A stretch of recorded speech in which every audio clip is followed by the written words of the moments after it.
भी नहीं लेंगे, बस सांस लेते रहो और हर सांस में याद करो कि अगर योगी जी नहीं रहते तो हम जिंदा नहीं रहती, मोदी जी नहीं रहते तो हम जिंदा नहीं रहती, तो मायावती भी ये सोच रही थी अगर मायावती नहीं रहती तो हम जिंदा नहीं रहते। मतलब मरने नहीं देंगे, लेकिन अपने पैरों पे आपको खड़ा नहीं होने देंगे कि आपके अंदर स्वाभिमान आ जाए, आप ताकतवर आ जाए। तो ये मायावती भी नहीं की, चाहती तो 4 बार की सरकार में हमें जमीन मिल गया होता तो आज उन्होंने अगर न्याय कर दिया होता तो हम जमीन के लिए लड़ते, हमारी क्या जरूरत पड़ती भाई? निराला की कोई जरूरत नहीं पड़ती। अगर आपने समस्या का समाधान निकाल दिया होता तो हम नहीं आते। अखिलेश यादव ने भी नहीं किया, तो जब मायावती नहीं किया, जो गरीबों की रहनुमाई करे तो अखिलेश क्या करेंगे? वो तो मुलायम सिंह के रुपया पैसा पे राज कर रहे हैं, उनका क्या है? उनका भी कुछ नहीं है। तो ये जो सवाल है साथियों, ये कायर लोग हैं जो हमारे आंदोलन को कमजोर करना चाहते हैं। और सच्चाई ये है कि अब आप लड़ाई जीत रहे हैं और हम 75% लड़ाई जीत चुके हैं। आप ये समझिए कि कोई भी सरकार जब नेता को जेल भेजती है तो ये मान लीजिए कि यहां सरकार हार रही है और आंदोलन जीत रहा है, क्योंकि सरकार के पास सबसे आखिरी और सबसे बड़ा तोप कह लीजिए, सबसे बड़ा हथियार कह लीजिए, वो यही होता कि नेता को पकड़ो और जेल डाल दो। तो आखिरी हथियार उन्होंने हमारे ऊपर चला दिया। अब इसके बाद क्या करेंगे? हमको फांसी चढ़ा देंगे क्या? उनकी थोड़ी औकात है। देश उनसे नहीं चलता, बाबा साहब के संविधान से चलता है और संविधान इतनी ताकत देता है कि वो हमको फांसी नहीं चढ़ा पाएंगे, जेल भेज सकते हैं। और जेल भेजेंगे तब भी हम बाबा साहब के संविधान से बाहर निकल आए, वो हमको जेल में भी नहीं रोक पाए। तो साथियों, हमें यह भी संकल्प लेना है, हम अधिकारों की लड़ाई लड़ रहे हैं लेकिन मक्कारों को भी पहचानना है। हम लोग अगर दंड नहीं देंगे और जवाब नहीं देंगे, हमको जवाब भी देना पड़ेगा। हम किसी गुलाम थोड़ी है।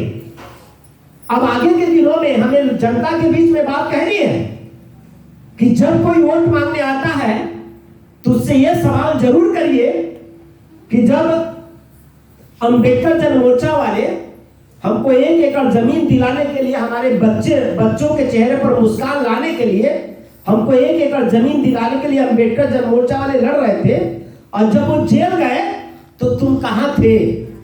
ये जरूर सवाल करना है और गांव-गांव में लोगों को बताना, आप लोगों को। और जो नहीं जवाब देता है कि वो आपके लड़ाई में नहीं शामिल था और आपकी लड़ाई का अंदर अंदर विरोध कर रहा था, इसका मतलब वो आपको जमीन का मालिक नहीं बनाना चाहता है। तो जमीन का मालिक नहीं बनाना चाहता तो आपका दोस्त तो हुआ नहीं, आपका तो दुश्मन है ना। तो जो सुरेश भैया ने कहा कि हड़िया लेकर के और बुहरा लेकर उनको दौड़ाना है, तो यह तो काम करना ही पड़ेगा। अगर नहीं करेंगे तो सुधरेंगे नहीं। अगर हम चुपचाप देखेंगे, अगर उनसे पूछेंगे नहीं और उनको गांव से भगाएंगे नहीं या भगवाएंगे नहीं, तो तब तक वो सुधरेंगे नहीं। तो उनको भी हमको सबक देना, क्योंकि दुश्मन से ज्यादा खतरनाक हमारे बीच में जो लोग छुपे हैं, जो हमारी रहनुमाई का दावा करते हैं लेकिन काम हमारे लिए नहीं करते। आजकल कुछ नेता, हमारे नौजवान नेता ऐसे भी लोग उभरे कि वो इंतजार करते हैं, उनके पास कोई मुद्दा नहीं है, कोई विषय नहीं है, वो इंतजार कर रहे हैं कि अब किसी के साथ रेप हो जाए, अब किसी की हत्या हो जाए। तो जब हत्या हो जाता है तो वहां सब जाते हैं और हत्या जिसके घर हुआ उसके घर लोग रो रहे हैं और वहां से फोटो खींच करके वही स्लाइड कर रहे हैं, मतलब इंजॉय कर रहे हैं किसी की मौत पर। तो कुछ ऐसे भी नौजवान हैं जो जय जय जय जय जय भीम का नारा लगा रहे हैं और इस दिन का इंतजार कर रहे हैं कि अब किसी की हत्या हो जाए, अब किसी का रेप हो जाए, हम वहां जाए और फोटो खिंचवा के सोशल मीडिया पर हम डालें। इसके लिए काम कर रहे हैं। उनके पास कोई एजेंडा नहीं है, कोई मुद्दा नहीं है, कोई विजन नहीं है, मकसद नहीं है कि किसी मकसद पे हमको काम करना। तो ऐसे लोगों को भी हमको, साथियों, ऐसे लोगों को भी हमको सिखाना, हमको उनसे भी हिसाब करना आसान। और एक बात और ध्यान रखना हमें कि अब 3 चरण का आंदोलन हम लोगों ने किया है। पहला चरण का आंदोलन हम लोगों ने 17 दिसंबर 2022 में किया था। दूसरा चरण का आंदोलन हम लोगों ने 17 मार्च 2023 में किया था और एक तीसरा चरण का आंदोलन हमारा 10 अक्टूबर 2023 में था। अब इसके बाद 10 अक्टूबर को सरकार ने हमें गिरफ्तार किया। तो सरकार को भी कहीं ना कहीं गिरफ्तार करने के बाद सरकार को ये भ्रम है कि अब तो हमने इनको जेल भेज ही दिया, अब इनके साथी टूट जाएंगे, अब ये लोग जेल से डरेंगे, निराला जी घबरा जाएंगे। क्योंकि आप जानते हैं ना, जेल ही नहीं सिर्फ हमको भेजा, उसके अलावा भी बहुत प्रताड़ित किया हम लोगों को। आप लोगों को उसी दिन हम लोग बता रहे थे कि लगातार हमारे घर पर पुलिस छापा मार रही थी। उस दिन पूरे रात के 4 बजे तक इधर हम लोग गिरफ्तारी हो रही थी और पूरे हमारे घर को भी पुलिस ने घेरा, हमारे परिवार को भी पूरा घेर रखा था। और हमारे परिवार को इधर घेरा था, इधर प्रदेश अध्यक्ष जी सीमा गौतम, उनके घर को भी पूरी रात पुलिस ने घेर रखा था। और जहां जहां हमारे साथी उनको भी कोशिश कर रहे थे टारगेट करने के लिए। और हम लोग तो 22 दिन जेल में रह के आए, उसके बाद भी प्रदेश अध्यक्ष जी के घर पे लगातार पुलिस जा रही थी। और उस दिन इनके भाई, इनके परिवार के लोगों को भी थाने में उठाया गया था।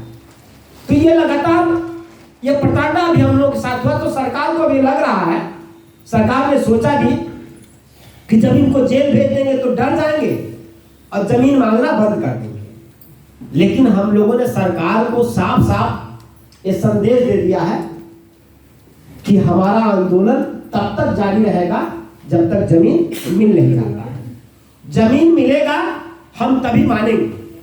और आपने देखा कि हमने कहा कि हम आंदोलन 75% जीत चुके हैं। इसका उदाहरण है कि जब हम गिरफ्तार हुए तो 7 दिन के अंदर अंदर मुख्यमंत्री का बयान आया। मुख्यमंत्री का बयान आया, अखबारों में छपा था मुख्यमंत्री का बयान। और मुख्यमंत्री ने कहा, मुख्यमंत्री ने कहा कि हम 2 महीने में, दिसंबर तक सवा करोड़, 2 महीने में यानी इसी दिसंबर तक 1.25 करोड़ लोगों को हम जमीन का पट्टा दे देंगे। कहा कि 1.25 करोड़ लोगों को हम जमीन दे देंगे। तो ये तो आपकी लड़ाई की जीत है ना। जो आजादी के 75 साल बीत जाने के बाद भी जो लोग जमीन के सवाल पर बोलते नहीं थे, उस मुख्यमंत्री को आपके आंदोलन ने मजबूर किया बयान देने के लिए। उस मुख्यमंत्री ने कबूल किया कि आपकी मांग जायज है। अगर जायज नहीं होता तो मुख्यमंत्री बयान क्यों देता? तो आपकी मांग जायज है, यह मुख्यमंत्री ने सिद्ध किया। और आपकी मांग को पूरा करना पड़ेगा। आपके आंदोलन का डर सरकार के ऊपर है, इसलिए मुख्यमंत्री ने घोषणा किया कि हम 2 महीने में आपको जमीन देंगे। तो इससे क्या हुआ कि हम अपनी लड़ाई 75% जीत चुके हैं, क्योंकि मुख्यमंत्री ने इस बात को प्रमाणित किया कि जो हम कह रहे हैं वो सही है। अब हम लोग, अब मुख्यमंत्री को लगा या सरकार को लग रहा होगा कि हम लोग गिरफ्तारी के बाद डर गए या कुछ नहीं करेंगे।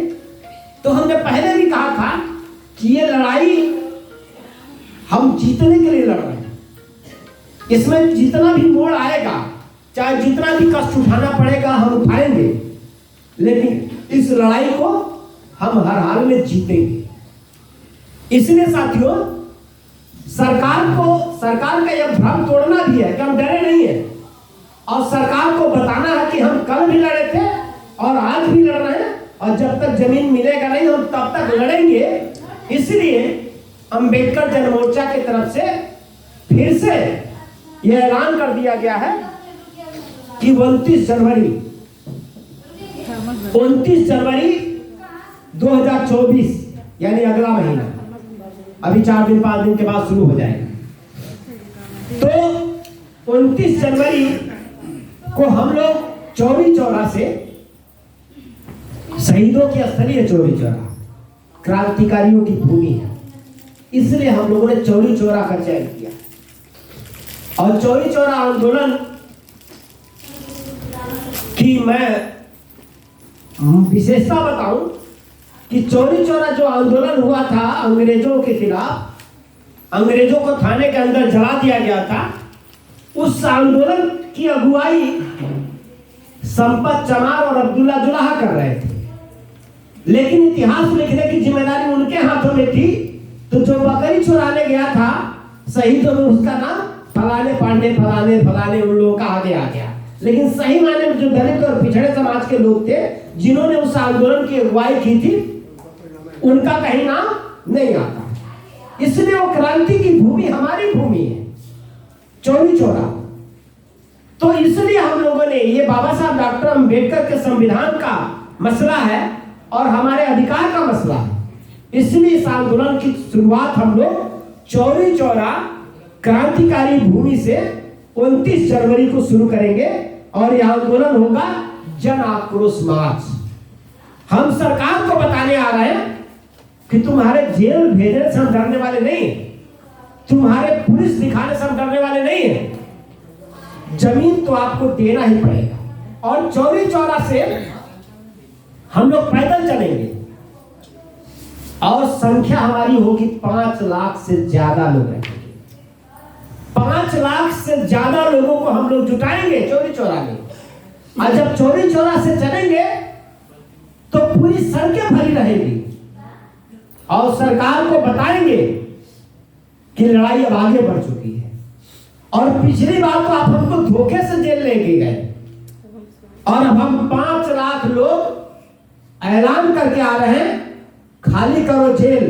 हम देख रहे हैं कि तुम्हारी जेलों में कितनी ताकत है, तुम्हारी जेलों में कितनी जगह है, पूरे जिले में उतनी जगह नहीं है। जब 5 लाख लोग वहां से मार्च करेंगे और जब हम 5 लाख लोग एक साथ चलेंगे साथियों, तो पूरी दुनिया में आपकी आवाज जाएगी और हर हाल में सरकार हारेगी, हम लड़ाई जीतेंगे।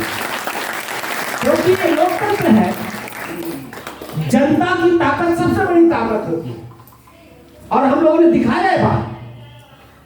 गोरखपुर ये धरती है, मुख्यमंत्री इसी जिले के, हालत खराब हो गई, मुख्यमंत्री की हालत खराब हो गई उसकी। और आपके आंदोलन के सामने वो कांप रहे थे, वो तो घर में बैठे थे ना, हिम्मत थोड़ी थी हमारे बीच में आ जाए, वो हिम्मत नहीं थी उनकी।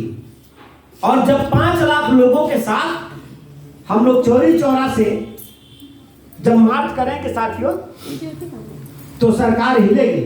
और लखनऊ की सरकार नहीं, उत्तर प्रदेश की सरकार नहीं, हम दिल्ली की भी सरकार को हिला देंगे और हमारी मांग को उनको पूरा करना ही पड़ेगा। और साथियों, 1 एकड़ जमीन का जो सपना है वो हमने नहीं देखा, ये बाबा साहब डॉक्टर अंबेडकर ने देखा है। ये लिखित भाषण उनके मानवर काशीराम साहब ने देखा है। ये जो हम लड़ाई लड़ रहे हैं अपने, हमारे जो बच्चे हैं उनके भविष्य को बेहतर करने के लिए, हमारी पीढ़ियों के भविष्य को बेहतर करने के लिए। और ये जो लड़ाई है हमारे महापुरुषों का जो अधूरा सपना है, तो नारा लगाते हैं ना कि बाबा तेरा मिशन अधूरा, हम सब मिल करके करेंगे पूरा। तो कौन सा मिशन अधूरा? वो यही मिशन कि बाबा साहब डॉक्टर अंबेडकर चाहते थे कि हमारे लोग आर्थिक रूप से भी मजबूत हो, सामाजिक रूप से भी मजबूत हो। तो जब जमीन होगा हमारे पास तभी तो हम आर्थिक रूप से मजबूत होंगे। इसलिए ये लड़ाई हमारी बहुत बड़ी है साथियों। और हम लोग फाइनली एक बात और आपको मैं ध्यान दूंगा, जब हम 29 मार्च को लेके निकलेंगे जन आक्रोश मार्च, तो 2 संकल्प के साथ चलेंगे। 29 जनवरी को हम सरकार को खुली